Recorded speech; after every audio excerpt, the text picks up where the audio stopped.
Je m'appelle Justin Gagnon-Lessard, je suis un étudiant en sciences humaines au cégep de l'Abitibi-Témiscamingue. Aujourd'hui, je vous présente un balado portant sur la Coupe du monde de soccer de 2026.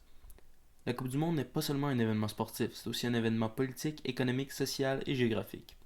Depuis 1930, la Fédération internationale de football, aussi appelée la FIFA, est l'organisme qui supervise le soccer à l'échelle mondiale. Elle organise un tournoi regroupant les meilleures équipes nationales, la Coupe du monde. Dans ce tournoi, les nations les plus performantes s'y affrontent tous les 4 ans, ce qui crée un événement mondial suivi par des milliards de téléspectateurs. La Coupe du monde de 2026, qui sera la 22e édition, se déroulera simultanément dans 3 pays d'Amérique, le Canada, les États-Unis et le Mexique. Il s'agit de la première édition à 48 équipes.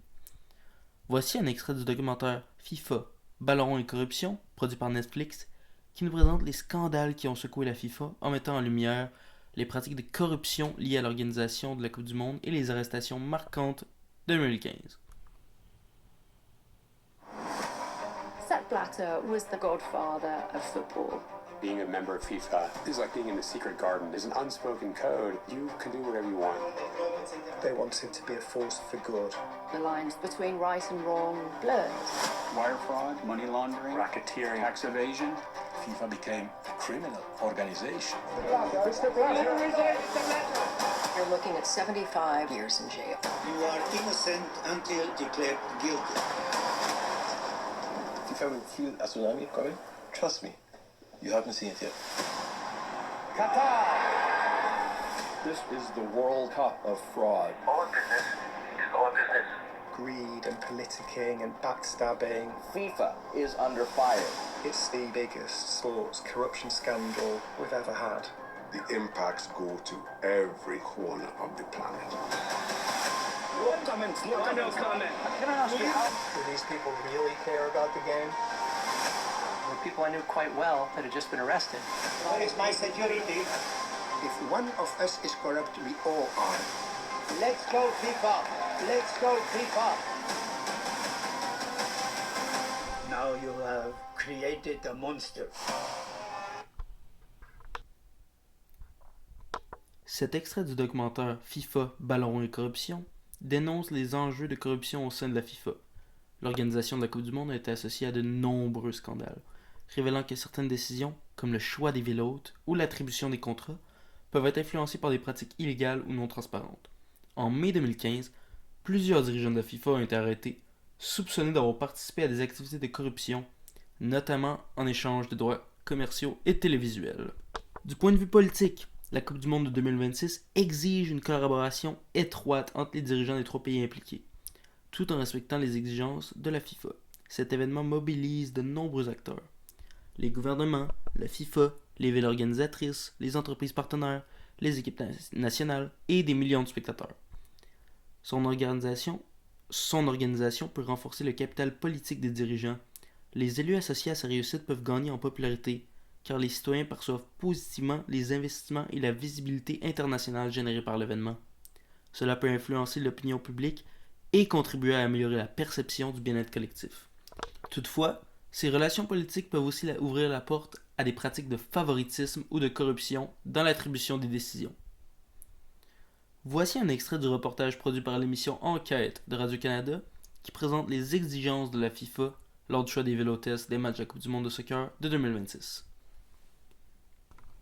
Que me demandait la FIFA, c'était hors de question. Ils étaient, à mon avis, beaucoup trop gourmands. On demandait des ascenseurs pour les VIP. Un blackout sur le Grand Prix de Formule 1 du Canada à Montréal, Festival international de jazz de Montréal, les Francophonies de Montréal. Dans cette note, on apprend même qu'une disponibilité exclusive du stade olympique était réclamée par la FIFA durant presque 3 mois, et que le parc Jean-Drapeau et le site du Vieux-Port devaient être réservés entre les mois de mai et juillet. Mais c'était inadmissible pour moi. Il était hors de question que j'appelle le Grand Prix de Formule 1 du Canada et que je leur dis « Excusez-moi, la FIFA demande un blackout 1 mois avant et 1 mois après. On va annuler le Grand Prix de Formule 1 du Canada. » Hors de question. Combien ça coûte? Combien ça rapporte? Moi, c'est ça ma job. Basé là-dessus, c'était non. Dans cet extrait du reportage produit par l'émission Enquête de Radio-Canada, Caroline Proulx, ministre du Tourisme dans le gouvernement québécois, explique le refus du gouvernement du Québec de présenter un match de la Coupe du Monde étant donné les exigences particulières de la FIFA. En fait, les pays organisateurs doivent investir des sommes considérables afin de mettre en place les infrastructures nécessaires à un événement de telle ampleur. En retour, ils espèrent générer des profits grâce aux commanditaires, à la vente de billets et aux dépenses des touristes. Des milliards de téléspectateurs suivent les matchs, ce qui pousse les entreprises à investir massivement en publicité. Les villes hôtes deviennent alors des centres d'activité économique intenses. Le sport se transforme ainsi en produit et en spectacle générant d'importants profits. On observe ici la logique du marché fondée sur l'offre et la demande, ainsi que la recherche constante de profits. Des principes fondamentaux du capitalisme. La Coupe du Monde est l'un des plus grands événements touristiques sportifs au monde. Des millions de personnes voyagent pour assister au match, ce qui entraîne une hausse importante de l'achalandage. Les villes doivent s'adapter à cette augmentation de visiteurs, car le sport devient alors un produit à forte valeur économique, générant des revenus grâce aux billets, à la publicité et au tourisme, notamment grâce aux hôtels, aux restaurants et aux moyens de transport. La recherche de profit motive ainsi les pays et les entreprises à investir dans cet événement, ce qui devient un moteur économique majeur, illustrant la logique du capitalisme. Cette forte circulation d'argent crée un contexte propice à la corruption où certains acteurs peuvent chercher à influencer les décisions pour maximiser leurs profits. En ce qui concerne l'aspect social, la Coupe du Monde touche directement au sentiment d'appartenance des partisans. Les gens se rassemblent dans des bars, dans des zones publiques ou tout simplement devant leur télévision pour encourager leur équipe nationale. Cela renforce l'identité collective et crée un sentiment de partage à l'échelle mondiale. Cet attachement à une nation se manifeste par le patriotisme, c'est-à-dire un sentiment de fierté et d'engagement envers son pays. Ainsi, un événement à la fois économique et politique devient aussi un phénomène identitaire, capable de mobiliser et d'unir des populations autour de valeurs et de symboles nationaux. La Coupe du Monde suscite un engouement mondial pour le soccer. Depuis plus d'1 siècle, ce sport s'est implanté sur tous les continents et est devenu le plus populaire dans de nombreux pays. Cette popularité entraîne une demande constante pour des compétitions internationales où les meilleures équipes peuvent s'affronter et où les spectateurs vivent des expériences collectives fortes. Même si la Coupe du Monde rassemble, les scandales de corruption peuvent aussi nuire à la confiance du public envers l'événement. Mais ces dynamiques sociales ont aussi leurs limites. Le patriotisme peut parfois devenir excessif et entraîner des comportements négatifs, comme le racisme, des conflits entre partisans ou des actes de violence.